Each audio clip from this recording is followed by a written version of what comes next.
1998 के अंदर एक मूवी रिलीज हुई थी, द ट्रू मैन शो। तो बेसिकली हम क्या करेंगे, उस मूवी की छोटी छोटी क्लिप्स को हम उठाएंगे। उन क्लिप्स के अंदर क्या मैसेज दिया गया है उन लोगों के द्वारा, हमारी वो रियल लाइफ से किस प्रकार से डायरेक्टली कनेक्टेड है, उसको हम आपको समझाने का प्रयास करेंगे।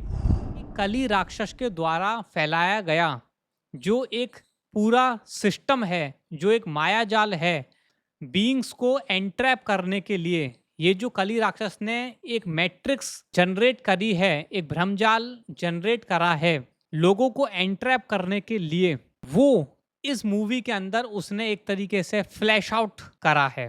बेसिकली ये जो मूवी है ये उन्हीं लोगों के द्वारा प्रोड्यूस कराई गई है जो लोग हमारे इस रियल वर्ल्ड के अंदर जिन्होंने इस षड्यंत्र को रचा है, इस मैट्रिक्स को बनाया है।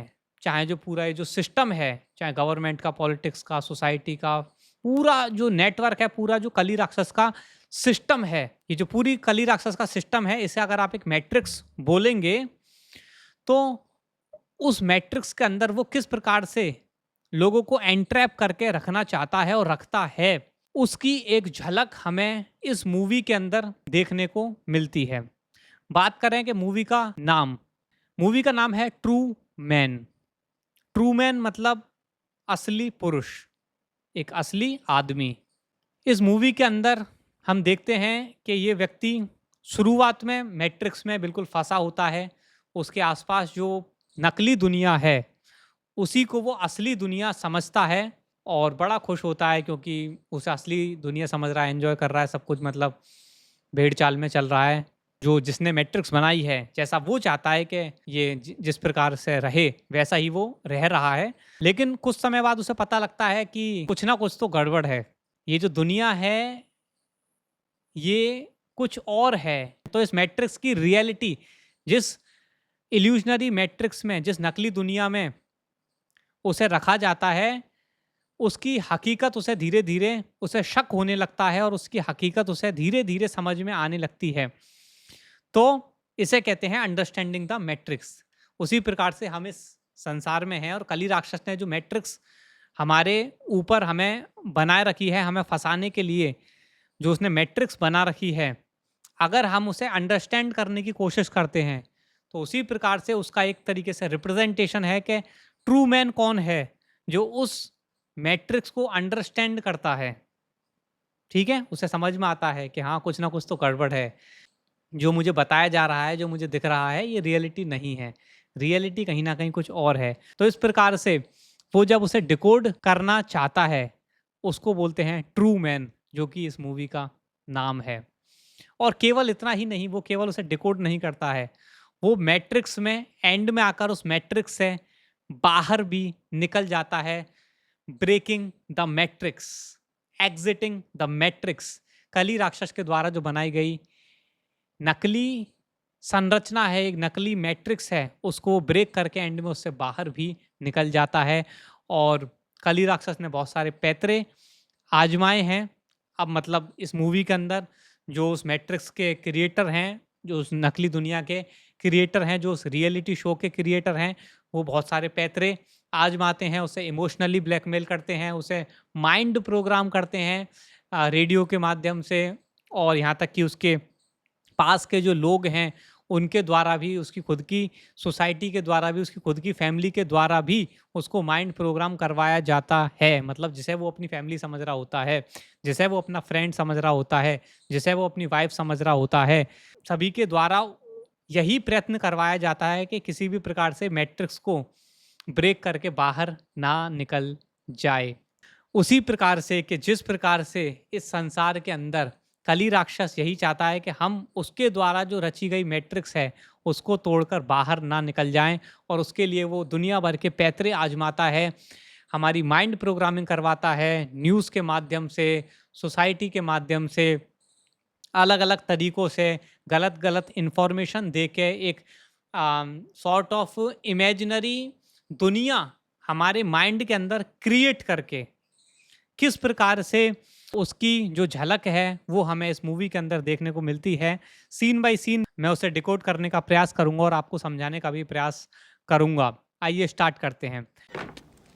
Good morning! Morning. तो मूवी का जो स्टार्टिंग सीन है, ये सीन मुझे याद दिलाता है पपेट प्रेसिडेंट्स की। यानी कि जिस प्रकार से सीन के अंदर दिखाया जा रहा है कि जो एक्टर है वो एक गेट से निकलता है, गेट के ऊपर लिखा हुआ है एक नंबर 36। गेट की जो बनावट है, साइड में 2 पिलर्स हैं उसके, उसमें से वो निकलता है, हाथों को हिलाता हुआ निकलता है, गुड मॉर्निंग बोलता है। ये मुझे याद दिलाता है पपेट की, खासकर कि यूके के जो पपेट्स होते हैं उनकी, क्योंकि वो एक्चुअलिटी में रूलर्स नहीं होते हैं, वो कुछ भी कंट्रोल नहीं कर रहे होते हैं।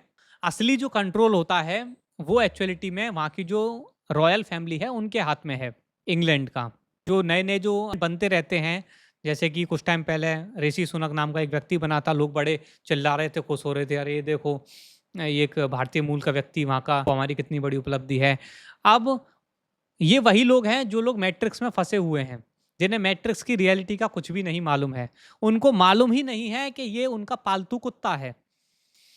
1-2 साल कोई रहता है, फिर दूसरा बदल जाता है, फिर तीसरा एक्टर आ जाता है, फिर चौथा एक्टर आ जाता है, और एक्टर बदलते रहते हैं।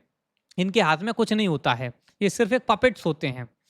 अब इसकी ज़्यादा गहराई में मैं नहीं जाऊँगा, वरना टॉपिक डाइवर्ट हो जाएगा, है ना? बहुत लंबा किसी और दिशा में चला जाएगा। लेकिन ये एक फैक्ट है, अगर आप कुछ भी रिसर्च करोगे, आपकी रिसर्च की एक प्रवृत्ति होगी, तो आपको समझ में आ जाएगा कि मैं क्या कह रहा हूँ। तो इस सीन को देख के, ये जो सीन दिखाया जा रहा है, मुझे याद आता है कि किस प्रकार से जब जो यूके के जो हैं वो जब निकलते हैं और मीडिया में जब वो दिखाया जाता है, इसी प्रकार का एक गेट से वो बाहर निकलते हैं, जिस गेट पर भी एक पर्टिकुलर नंबर लिखा रहता है। जैसा कि इस मूवी के अंदर ये जिस गेट से बाहर निकल रहा है उसके ऊपर लिखा हुआ है 36। ऐसे ही वो भी जब जो उनके पपेट प्रेसिडेंट्स होते हैं, वो भी जब किसी गेट से बाहर निकलते हैं, इसी प्रकार का एक गेट होता है, उस पर भी एक नंबर लिखा रहता है, वो भी ऐसे ही हाथ हिलाते हुए से बाहर निकलते हैं। और ये क्या बोलता है? गुड मॉर्निंग, फिर बोलता है good evening, good afternoon. Good morning! Morning. Good morning. Oh, and in case I don't see you, good afternoon, good evening, and good night. ये जो शब्द हैं, गुड मॉर्निंग, गुड आफ्टरनून, हाय, हेलो, बेसिकली ये दर्शाता है कि किस प्रकार से हमारी रियल लाइफ के अंदर भी ये कॉमन फ्रेजेस हैं जो लोग बहुत इस्तेमाल करते हैं। किसी को फ़ोन लगाया, तुरंत मुंह से उनके निकलता है हेलो, हाय। किसी को फ़ोन कर रहे हैं, फ़ोन रिसीव कर रहे हैं, कुछ भी कर रहे हैं, किसी से मिल रहे हैं, हाय, हेलो, ये उनके मुंह से तुरंत निकलता है। किसी को मैसेज टाइप कर रहे हैं, हाय, हेलो, है ना? ये एक तरीके से उनकी ज़िंदगी का एक हिस्सा गहराई तक बन चुका है। जबकि उन्हें नहीं मालूम है कि जो वो बोल रहे हैं उसका क्या मतलब है, हाय का मतलब क्या है, हेलो का मतलब क्या है। किसी से मिलना है, गुड मॉर्निंग जी, गुड आफ्टरनून जी। स्कूलों के अंदर भी ये सिखाया जाता है, टीचर आता है, बोले good morning sir, good afternoon sir. तो इस प्रकार से कली राक्षस ने ट्रेनिंग करवाई है लोगों को फंसाने के लिए कि एक पर्टिकुलर उन्हें शब्द पकड़ा दिए गए हैं, सेंटेंसेस पकड़ा दिए गए हैं, फ्रेजेस पकड़ा दिए गए हैं, और जो मैट्रिक्स में फंसे हुए लोग हैं वो उन्हीं फ्रेजेस को रिपीट करते रहते हैं भेड़ चाल में आकर। तो क्योंकि अभी ये मूवी की स्टार्टिंग है और अभी तक इसे एक्टर को नहीं पता है मैट्रिक्स के बारे में कि मैं मैट्रिक्स में फंसा हुआ हूँ, ये दुनिया नकली है जिसमें मैं अभी हूँ, तो इस सब के बारे में उसे उस नकली दुनिया के बारे में उसे नहीं पता है। तो वो भी एक जैसा एक मैट्रिक्स में पर्सन फंसा होता है उसकी तरह बिहेव कर रहा है, और जाते ही वो बोलता है हाय। जबकि हाय की हकीकत ये है कि जो हाय है वो असल में हिंदी का जो शब्द है हाय, तो जब कोई डिस्ट्रेस में होता है, पीड़ा में होता है, तब उसके मुंह से निकलती है हाय। हाय, ये क्या हो गया। सिमिलरली के लोग बोल रहे हैं हेलो, बस बोलते जा रहे हैं लगातार, उन्हें नहीं पता है कि हेलो का मतलब क्या होता है। जबकि हेलो जो है वो शॉर्ट फॉर्म है हेल इज लो की। अब हेल इज लो, तो दिन में 10 बार अगर किसी से वो फोन पे बात कर रहे हैं तो हेलो हेलो हेलो बोल रहे हैं। क्या बोल रहे हैं वो? Hell is low, hell is low, hell is low. लेकिन उन्हें नहीं पता है, क्योंकि वो मैट्रिक्स में फंसे हुए हैं, उनको मैट्रिक्स की रियलिटी नहीं मालूम है, तो तुरंत हेलो हेलो करते रहते हैं। जबकि इसका मतलब क्या है? Hell is low, hell is low मतलब नर्क नीचे है। तो बार बार एक मंत्र की तरह दिन में रिपीट करना कई बार, हेलो हेलो हेलो, नर्क नीचे है, नर्क नीचे है, नर्क नीचे है। इसका क्या सेंस बनता है? इसका कोई सेंस नहीं बनता है उस व्यक्ति के लिए जो मैट्रिक्स की रियलिटी को जानता है। लेकिन जो मैट्रिक्स में फंसा हुआ है वो भेड़ चाल में चलता है और वो हेलो हाय ये सब करता रहता है, गुड मॉर्निंग गुड इवनिंग जो सा शब्द पकड़ा दिए गए हैं बस उन्हीं को यूज करता रहता है भेड़ों की तरह। आगे सुनते हैं। Hey, Pluto. Oh, no, get Oh, down. he won't hurt you. Get down. Yeah, I know. It's just me. Come on, Pluto.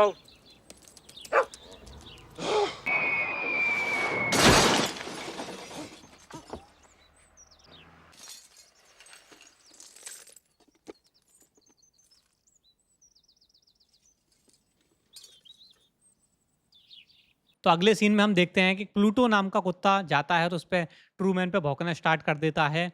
और उसके बाद फिर वो ट्रूमैन जो है गाड़ी का दरवाज़ा जैसे ही खोलता है, आसमान से एक लाइट है वो आकर गिर जाती है। अब ये क्या दर्शाता है ये मैं आपको अच्छे से बता देता हूँ।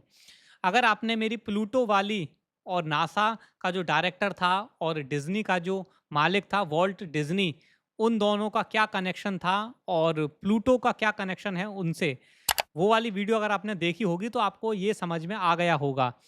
पहले एक प्लूटो नाम का कुत्ता जाता है, उस पर भौंकता है और फिर उसी के कुछ सेकंड बाद आसमान से एक लाइट गिरती है और उस लाइट पर जब वो जाकर देखता है कि क्या लिखा हुआ है तो उस पर लिखा रहता है। तो ये जो नासा है और ये जो मॉडर्न साइंस है, ये इसमें ये क्या है बेसिकली एक स्टार है। अब हमने मूवी देखी है तो हमें मालूम है कि वो एक स्टूडियो लाइट थी जो आके ऊपर से गिरती है। वो जो प्लूटो है और उसी के कुछ सेकंड बाद दिखाते हैं कि एक स्टार या जो स्टूडियो लाइट है वो आके गिरता है। तो प्लूटो और उस स्टार का क्या कनेक्शन है वो मैं आपको समझा देता हूँ। तो बेसिकली क्या है कि जो वर्नर वॉन ब्राउन, वो एक टाइम पे नासा का शुरुआती दिनों में डायरेक्टर था और उस समय डिज्नी का मालिक था वॉल्ट डिज्नी। तो ये लोग बहुत ही गहरे दोस्त थे और इन दोनों के बीच में डीलिंग ये थी कि जो वॉल्ट डिज्नी था उस पे एनिमेटर्स और एनिमेशन इस सब का वो काम करता था क्योंकि वो कार्टून्स वगैरह बनाता था। और जो नासा का डायरेक्टर था वो अपने कार्टून्स बनवाने के लिए वो वॉल्ट डिज्नी की हेल्प लेता था। और वॉल्ट डिज्नी को अगर कोई मूवीज बनानी होती थी स्पेस के ऊपर, स्पेस फैंटेसी के ऊपर मैं बोलूँगा, तो वो फिर वर्नर वॉन ब्राउन की हेल्प लेता था और ये इस प्रकार से लोगों को ब्रेन वॉश करते थे मिलके। तो नासा के द्वारा जो बताया गया एक प्लेनेट है जिसका नाम है प्लूटो। अगर आप उसकी आधिकारिक इमेज चेक करोगे तो उसकी जो आधिकारिक इमेज है उसके अंदर जो डिज्नी वाला जो प्लूटो, डिज्नी का जो मिकी माउस कार्टून आता था उसके अंदर एक प्लूटो नाम का कुत्ता था। प्लूटो नामक जो कुत्ता है उसका जिस प्रकार का फेस का एक स्ट्रक्चर है, एक शेप है, सेम उसी प्रकार का जो शेप है वो आपको जो नासा का जो प्लूटो नामक प्लेनेट की जो ऑफिशियल इमेज है उस पर इम्प्रिंट नजर आएगा।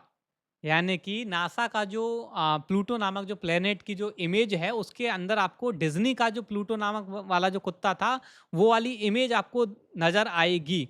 तो इससे ये समझ में आता है कि एक्चुअलिटी में नासा के लिए डिज्नी के ही जो एनिमेटर्स हैं वो काम कर रहे हैं और डिज्नी के ही जो लोग हैं वो नासा के लिए इस प्रकार की कार्टून इमेजेस जनरेट कर कर दे रहे हैं सो कॉल्ड प्लैनेट्स की।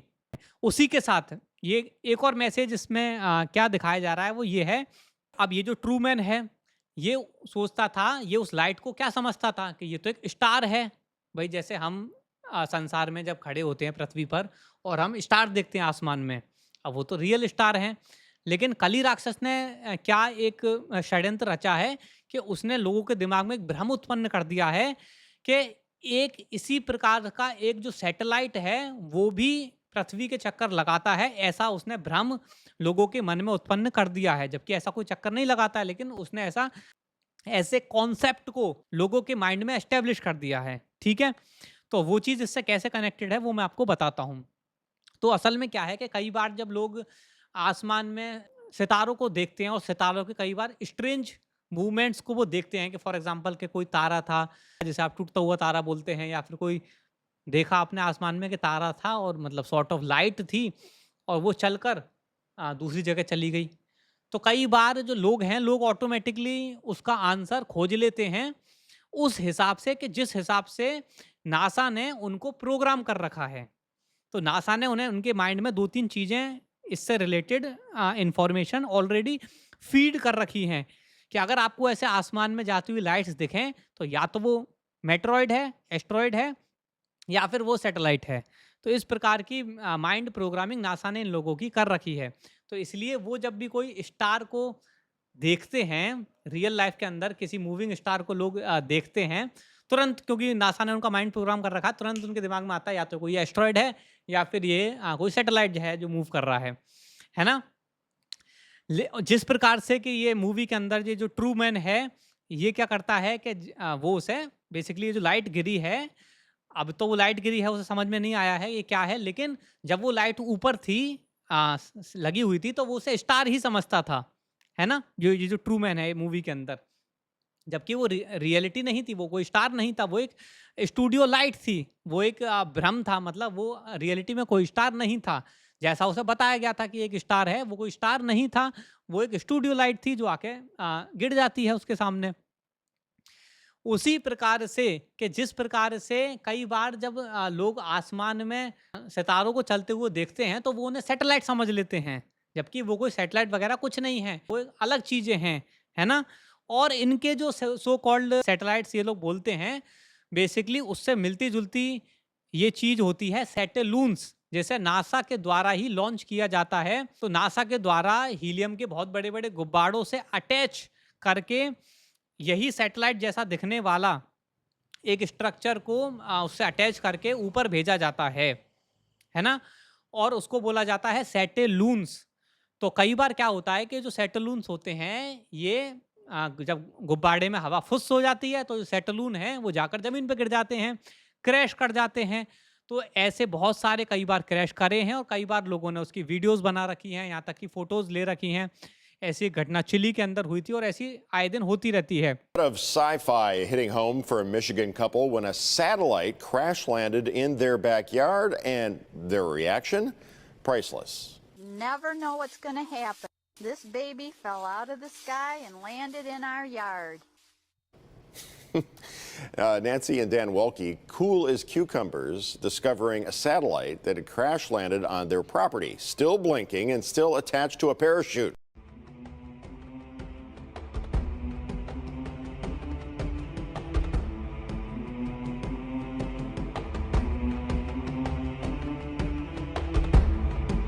Now, all you got to do is do a little bit of research. These satellites come crashing down all the time in different countries. Here's another one in Brazil. Check it out.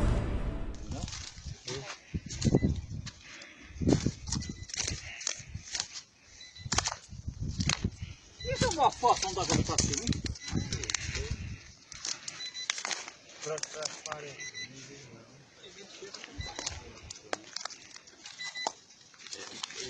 É grande essa porra, viu?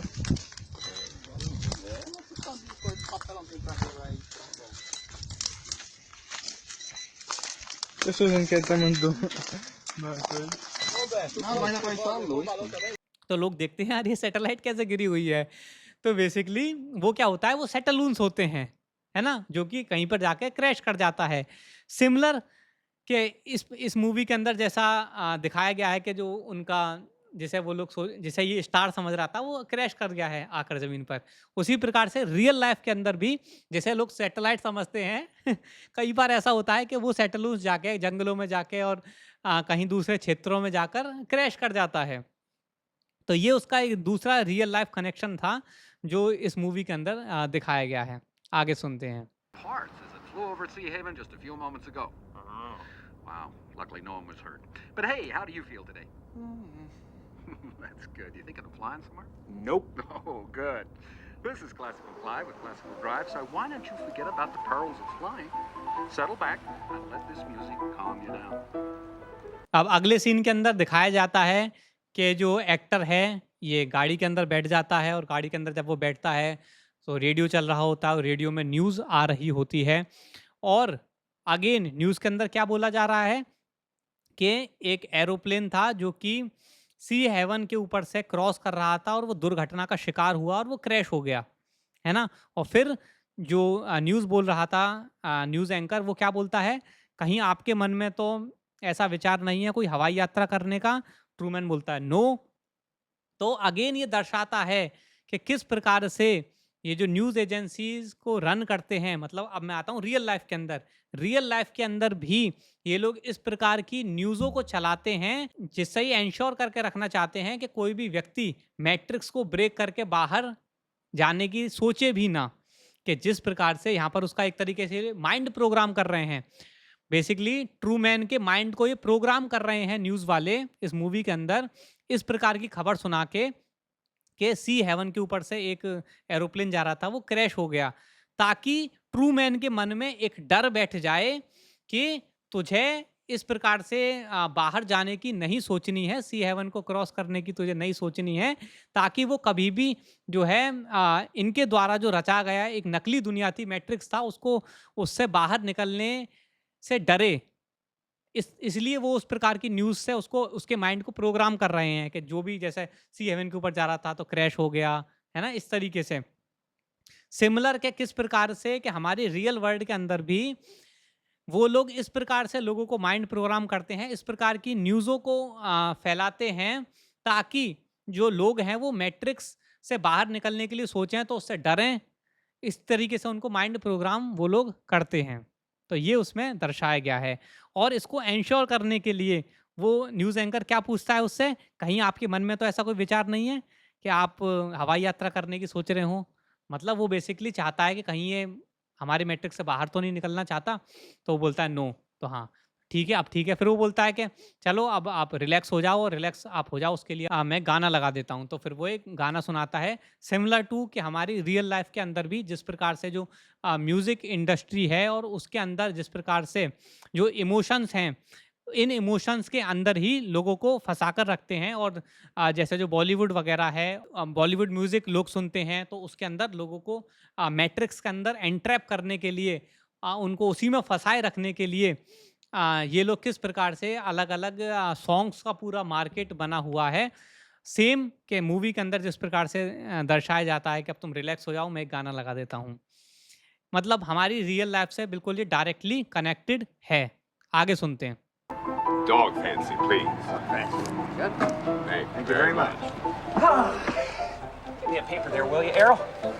Oh, and one of these. The wife loves her fashion mags. That be all for you, Truman? That's the whole kit and caboodle. Catch you later. Yeah. अब अगले scene के अंदर दिखाया जाता है कि एक person होता है, वो एक मैगजीन की एक शॉप होती है, वहाँ पर जाता है और उस पे क्या लिखा होता है, डॉग फैंसी। तो अगर आप एक्चुअलिटी में इसे जूम करके देखोगे तो मैगजीन के कवर पे भी एक कुत्ते की तस्वीर बनी हुई है, और जो हेडलाइन है मैगजीन का, जो फ्रंट कवर है, उस पे लिखा हुआ है डॉग फैंसी। तो बेसिकली वो लोग ये मैसेज देना चाहते हैं कि जो बड़ी-बड़ी जो मैगजीन्स होती हैं, इस पर आप जानते हैं कि जो सेलिब्रिटीज़ होते हैं, जो सो कॉल्ड सेलिब्रिटीज़ होते हैं, उनके फ़ोटो रहते हैं मैगजीन्स के कवर पेज पे, है ना? और डॉग और फैंसी लिखा हुआ है, डॉग फैंसी। तो बेसिकली जो मैगजीन के फ्रंट कवर पे जिसका फ़ोटो रहता है, वो उन्हीं लोगों का एक डॉग होता है। मतलब ये जो सेलिब्रिटी होते हैं, ये इन्हीं लोगों के पालतू कुत्ते होते हैं। ये इस मूवी के अंदर ये जो डॉग फैंसी नाम की जो मैगजीन है, और उस पे जिस प्रकार से उसके फ्रंट कवर पर एक कुत्ते की इमेज लगी हुई है, वो लोग यही इससे मैसेज देना चाह रहे हैं कि जो सो कॉल्ड जो मैगजीन्स होती हैं और उसके फ्रंट कवर पे जिन सो कॉल्ड सेलिब्रिटीज़ की फ़ोटो लगी रहती हैं, वो कुछ नहीं है, वो असल में एक डॉग है। मतलब उन्हीं लोगों का एक पालतू डॉग है जो लोग मैट्रिक्स को रन कर रहे हैं। बस उसको फैंसी तरीके से वो लोग दिखा रहे हैं, इसलिए इस मैगज़ीन का नाम है डॉग फैंसी। यानी कि उसको बिल्कुल सजा-धजा कर और उसकी इस प्रकार की स्टोरीज़ उसके अराउंड में क्रिएट करके, उसे थोड़ा-सा फैंसी लुक देके वो लोग दिखा रहे हैं। तो बेसिकली वो क्या है, जो मैगज़ीन के फ्रंट कवर पर जो सो कॉल्ड सेलिब्रिटीज़ के फ़ोटो रहते हैं, वो कौन होते हैं? वो उन्हीं लोगों के पालतू डॉग होते हैं। ये इस सीन से ये लोग दर्शा रहे हैं। Morning, Truman. Morning, Truman. Morning, Truman. Hey, how are you guys? Beautiful day, isn't it? Always. And how's your lovely wife? हाँ, उसके बाद एंड सीन में दिखाया जाता है कि 2 लोग आते हैं और वो एक बोर्ड लगा होता है और उसके उस बोर्ड के आसपास उसे मतलब दीवार से सटाकर ऐसे कर देते हैं, पुश कर देते हैं। क्योंकि वो बोर्ड क्या होता है, बेसिकली एडवर्टाइजमेंट होता है। तो क्योंकि उन लोगों का जो बाहर वाले जो लोग हैं जो उस रियलिटी शो को देख रहे हैं, उस चीज़ का एडवर्टाइजमेंट कराया जा सके, इसलिए मेन कैरेक्टर के पास में तो वो उसे पुश कर देते हैं उसके पास में। सिमिलर कि जिस प्रकार से जो सो कॉल्ड सेलिब्रिटीज़ होते हैं, तो कोई क्रिकेट मैच चल रहा होता है या कुछ और फुटबॉल मैच चल रहा होता है, इस प्रकार के जो चल रहे होते हैं, उनकी जर्सी पे वो लोग एडवर्टाइजमेंट लगा देते हैं और ग्राउंड पर अलग अलग चीज़ों के एडवर्टाइजमेंट लगा देते हैं। ये काइंड ऑफ वैसा ही है। तो इसी के साथ ये क्लिप ख़त्म होती है और इसके अंदर जो कुछ मैंने अपनी समझ के अनुसार इसे डिकोड करके आपको बताया है। जय शिव नारायण।